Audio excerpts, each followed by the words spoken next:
Casual versus competitive, eh? I better sit down and strap in for this one.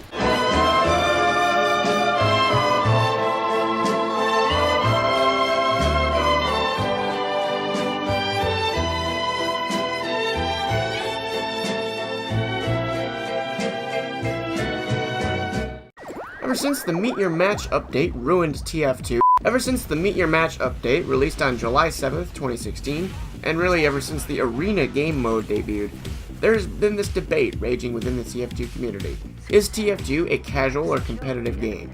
It's a legitimate question, considering how conceivably any game, real or virtual, could be taken in a competitive context. But in the world of TF2, it seems like these two schools of thought are at war with each other. You have the friendly hoovies on one side who think TF2 is a casual game, isn't meant to be taken seriously, and is for dicking around with your friends and trying to have fun.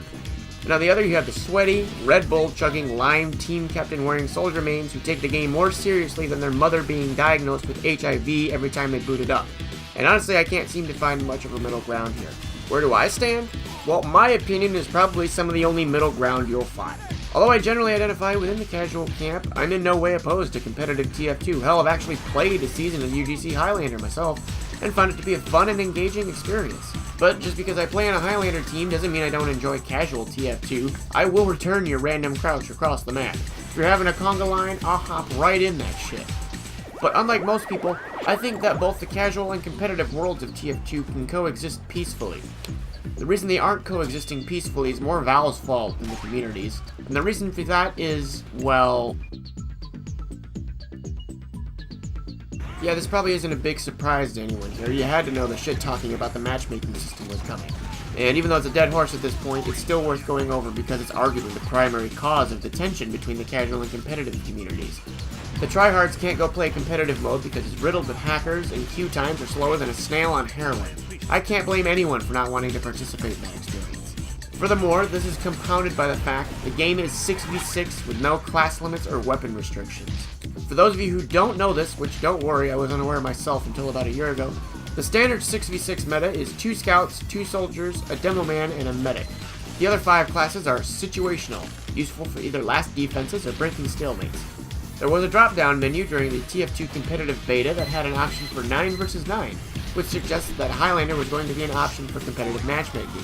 Which, Valve, why did you not? 6s is all well and good and should be represented in the competitive matchmaking, no doubt.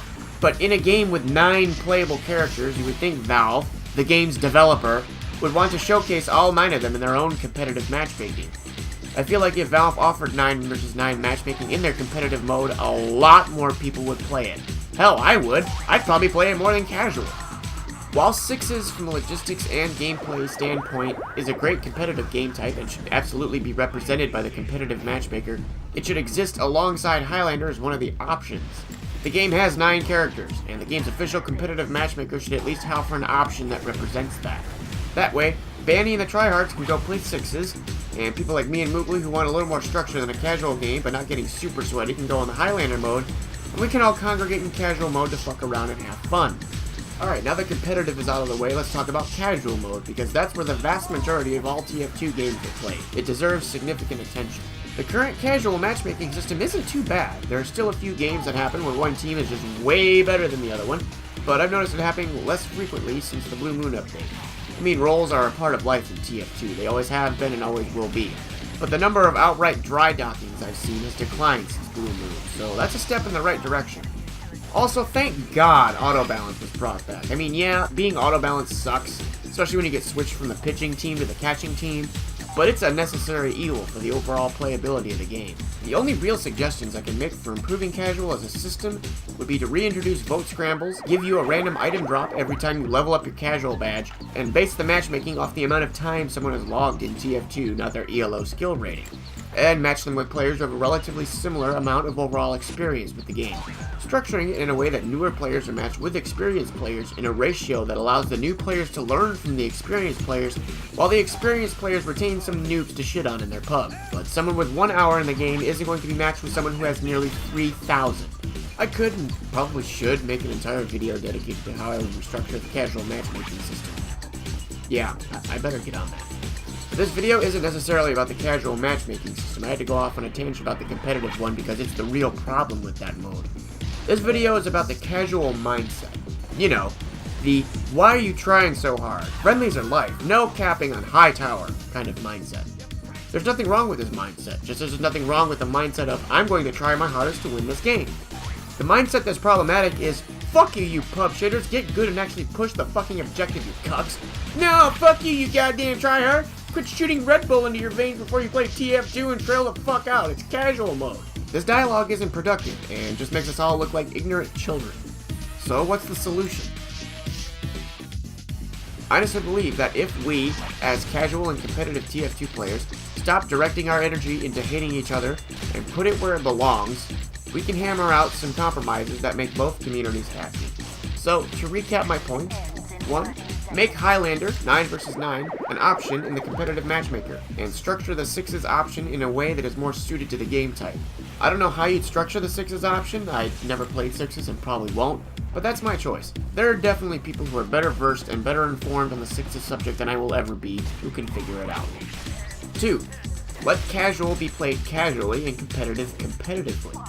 Going into a casual game and calling the Hoovie in the corner Ronald J. Kuckenheimer because he's just sitting in a corner and throwing Sammys at people isn't probably going to get you too far and you're just going to look like a prick. On the same token, if you join a competitive match and play Hoovie, you are equally a prick.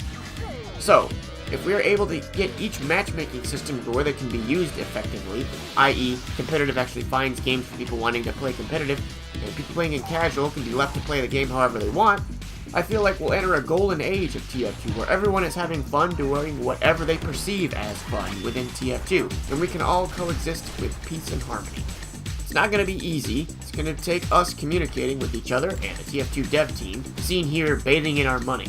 But if we're able to talk amongst ourselves and figure out a way for everyone to get what they want out of the game, and can relay that to the TF2 team so they can work on implementing it, it will go a long way to bridging the gap between the casual and competitive communities and add precious years onto TF2's life. Well, that's all I got. Please leave a comment with your thoughts, feelings, concerns, comments, hate speech. I read it all. Yeah, but anyway, us talking is the first step. Also, before I go, a quick shameless plug. I have a Steam group and Discord server, the links to which are in the description. I don't know why I keep promoting that, but I am. With that said, I want to say thank you for watching, and I'll see you next time.